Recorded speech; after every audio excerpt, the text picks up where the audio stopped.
Bharatiya Janata party के घरों के बच्चे थे, वो भी सड़क पर निकल गए। उनके भी दिलों में कसक है कि हमसे गलती हुई है कि हम अपने माता पिता की बात मानकर बीजेपी को वोट देने का काम किया। इस देश की तानाशाह सरकार की सब लोग निंदा कर रहे हैं। वो किसी दल में रहने वाला एक सभ्य समाज में अगर कोई समाजवादी पार्टी के माननीय राष्ट्रीय अध्यक्ष जी को गिरफ्तार करने की जब खबर आई तो समाजवादी पार्टी के कार्यकर्ताओं ने। नमस्कार साथियों, मैं बंसराज और आप देख रहे हैं अभिव्यक्ति भारत। मित्रों, मैं आज गाजीपुर में हूँ। आप जिन्हें हमारे साथ देख रहे होंगे, ये गाजीपुर के जिला अध्यक्ष गोपाल यादव जी हैं। समाजवादी पार्टी के बारे में आप अच्छी तरह से जानते भी हैं और टोपी से आप पहचान पाते होंगे कि किस दल से जिला अध्यक्ष हैं। और गाजीपुर में रात में ऐसा कुछ हुआ था कि तत्काल इन्हें ट्वीट करना पड़ा और उसके बाद हजारों की संख्या में लोग गाजीपुर में जिला अधिकारी कार्यालय को घेर लेते हैं और नारा लगाना शुरू लोगों ने किया है। और यहाँ की आवाज़ पूरे दिल्ली तक पहुंची, यानी उत्तर प्रदेश की आवाज़ दिल्ली तक पहुंचती है। और इनके राष्ट्रीय अध्यक्ष अखिलेश यादव जी को वहाँ की प्रशासन जो गिरफ्तार की थी, आनन फानन में छोड़ करके गला छुड़ाई।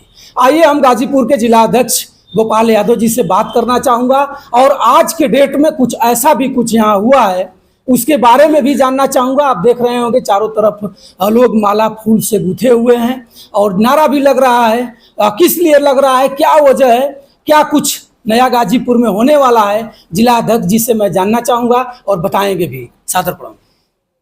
बहुत बहुत धन्यवाद आपका कि आज समाजवादी विचारधारा को लेकर संघर्ष करने वाले लोगों से बात करने के लिए आप यहाँ पर उपस्थित हुए हैं। आपके चैनल को बहुत बहुत धन्यवाद मैं देता हूँ। अध्यक्ष जी, ये रात में अचानक आप ट्वीट करते हैं, उसके बाद नारा भी लगाना पड़ा है, और क्या मामला था? मैं देश की जो तानाशाह सरकार है, समाजवादी पार्टी के माननीय राष्ट्रीय अध्यक्ष जी को गिरफ्तार करने की जब खबर आई तो समाजवादी पार्टी के कार्यकर्ताओं में हलचल मच गई। और जब हमने सूचना दिया अल्प समय का 15 मिनट का, उतने में ही पूरे जनपद के कोने कोने से समाजवादी पार्टी के कार्यकर्ता चल दिए।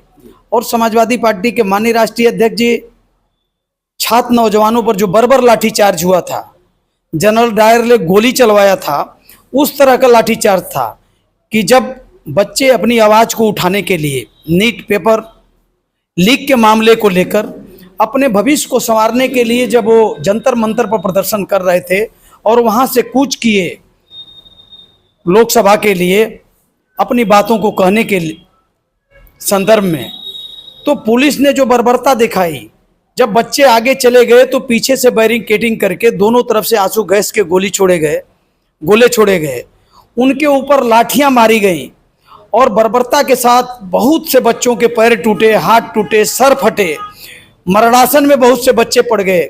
बेटियों के ऊपर जो लाठियां चलाई गई हैं, उनके कपड़े फाड़े गए हैं। इसको देखकर पूरे दुनिया के लोग शर्मसार हुए हैं।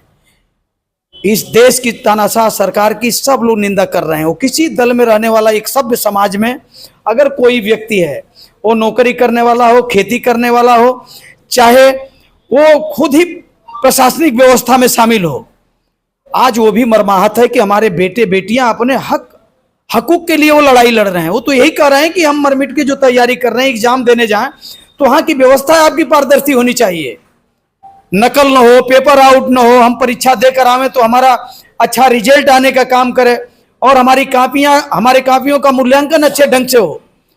वो नीट हो, एसएससी हो, सीबीएसई बोर्ड की कापियों की चेकिंग का मामला हो, चाहे सीयूटी का एग्जाम हो, इतना इस देश के अंदर बेरोजगारों के साथ, छात्रों के साथ नाइंसाफी हुई है, जिसे इस देश का छात्र नौजवान बर्दाश्त नहीं कर पाया। और सड़क पर बच्चियां अपने घर से, अपने माता पिता से लड़ाई लड़कर, भारतीय जनता पार्टी के घरों के बच्चे थे, वो भी सड़क पर निकल गए। उनके भी दिलों में कसक है कि हमसे गलती हुई है कि हम अपने माता पिता की बात मानकर बीजेपी को वोट देने का काम किए हैं। आज जो सभी के सभी लोग सड़क पर थे और इतनी स्थिति गंभीर थी कि उन बच्चों का पुछाहार करने वाले इस सरकार का कोई एक नुमाइंदा तक नहीं गया। समाजवादी पार्टी के माननीय राष्ट्रीय अध्यक्ष जी, गठबंधन के लोग, इंडिया गठबंधन के लोग जब प्रधानमंत्री आवास पर घेरने का काम किए कि छात्र नौजवानों पर जो बर्बर लाठीचार्ज हुई है, इसकी हम निंदा करते हैं, उन छात्रों की बातों को माना जाए तो समाजवादी पार्टी के माननीय राष्ट्रीय अध्यक्ष जी को इस देश की तानाशाह सरकार घेरने का काम करती है। और उस सूचना पर हम सब लोग निकलते हैं सड़क पर और आर पार की लड़ाई के लिए। हो सकता है कि शासन को गुमान हो कि हम घरों में अरेस्ट कर लेंगे, लेकिन समाजवादी पार्टी का एक एक कार्यकर्ता हम बधाई देना चाहते हैं। जो हमारे कार्यकर्ता संगठन में पदाधिकारी हैं, चाहे नहीं पदाधिकारी हैं, समाजवादी विचारधारा को मानने वाले हैं, सिर्फ वो मतदाता हैं, वो भी अपने घरों से रात में निकल गए थे।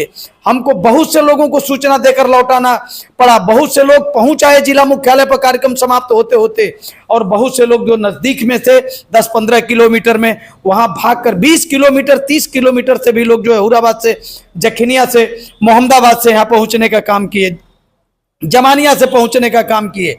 हम बधाई अपने धन्यवाद ज्ञापित करना चाहते हैं पूरे अपने कार्यकर्ताओं को, संगठन के साथियों को, कि एक छोटी सी सूचना पर रात में अपना जो उन्होंने अपने नेता के प्रति समर्पण दिखाने का काम किया है। जिन्होंने माननीय राष्ट्रीय अध्यक्ष जी ने जो उनका विजन था, जो नौकरी के क्षेत्र में छात्र नौजवानों को लैपटॉप बांटकर उन्हें टेक्नोलॉजी से जोड़ने का मामला हो, चाहे इंफ्रास्ट्रक्चर के सवाल पर उत्तर प्रदेश में एक्सप्रेसवे से लेकर जो है इंटरनेशनल स्टेडियम, मेट्रो से लेकर अत्याधुनिक पुलिस मुख्यालय बनाने तक का मामला हो, ये सारे कामों को जो दुनिया में हम कहीं देखने का काम करते थे, 100 डायल से लेकर 102, 108 और 1090 से लेकर जितनी भी टेक्नोलॉजी लाने का काम किया माननीय अखिलेश यादव जी ने। लेकिन जो ये सरकार बैठी है उत्तर प्रदेश और इस देश के अंदर, ये तानाशाह हो चुकी है। सर जी, सरकार चाह क्या रही है? आखिर में सरकार जंतर मंतर पर लोग धरना दे रहे हैं, गांधीवादी तरीके से अपनी बात रख रहे हैं और रोकने के लिए तैयार हैं। आपने भी रात में डीएम कार्यालय पहुंचे थे, क्या आपको डर नहीं लगा? ये सरकार पूरी बैकफुट पर है, एक खुद दहशत में है। चंदा जो है, रामधन की लूट, भगवान श्री रामचंद्र जी के मंदिर में जो ट्रस्ट बनाया गया था, उसमें बैठे लोगों ने एक बहुत बड़ी लूट किया, वहां डाका डालने का काम किया, जिसका जवाब भारतीय जनता पार्टी के लोगों के पास नहीं है। अभी सरकार बैकफुट पर थी, तब तक छात्र नौजवान अपनी बातों को कहने के लिए पहुंच गए और ये बर्दाश्त नहीं कर पाए, क्योंकि आज तक अभी सत्ता में बैठे थे, दमन करके लोगों का ये बैठे हुए थे। लेकिन जब इनके दमन की सीमा जो है कि सर से ऊपर चली गई, तो आज पूरे चारों तरफ बगावत है। पूरे दुनिया में इस देश के मान सम्मान को भारतीय जनता पार्टी की सरकार ने गिराने का काम किया है, आस्था पर चोट पहुंचाने का काम किया है, छात्र नौजवानों के हक हकूकों को लूटने का काम किया है। इतने बड़े विरोध को ये झेल नहीं पा रहे हैं। और फिर जहां छात्र नौजवान मारे जा रहे हैं, हमने मीडिया के माध्यम से देखा, एक छात्र को मारा गया है, बेहोश स्थिति में वो गिरा हुआ है, उसकी मां का फोन उसी समय आता है। इतनी दर्दनाक सीने, उसके मुख पर पानी गिराते हैं लड़के, उसके पैर पर पानी गिराते हैं। होश में आता है कि मां को जानकारी न होने पावे कि हमारा बेटा जो है मूर्छित है। वो हंसते हुए कहता है कि मां, अभी प्रदर्शन हो रहा है, हम लोग यहाँ पर प्रदर्शन में भाग लिए हैं, हम यहाँ पर हैं, हम बहुत ठीक हैं। तो मां पूछ रही है कि बेटा तुम्हारी आवाज लड़खड़ा रही है। वो लड़का कह रहा है कि मां, हम इतना नारा लगाए हैं, यहाँ पर इतना बोले हैं कि आवाज लड़खड़ा रही है। मूर्छा स्थिति में वो लड़का, ये इस देश के लिए शहीद आजम भगत सिंह ने इसी तरह फांसी का फंदा चूमने का काम किया था।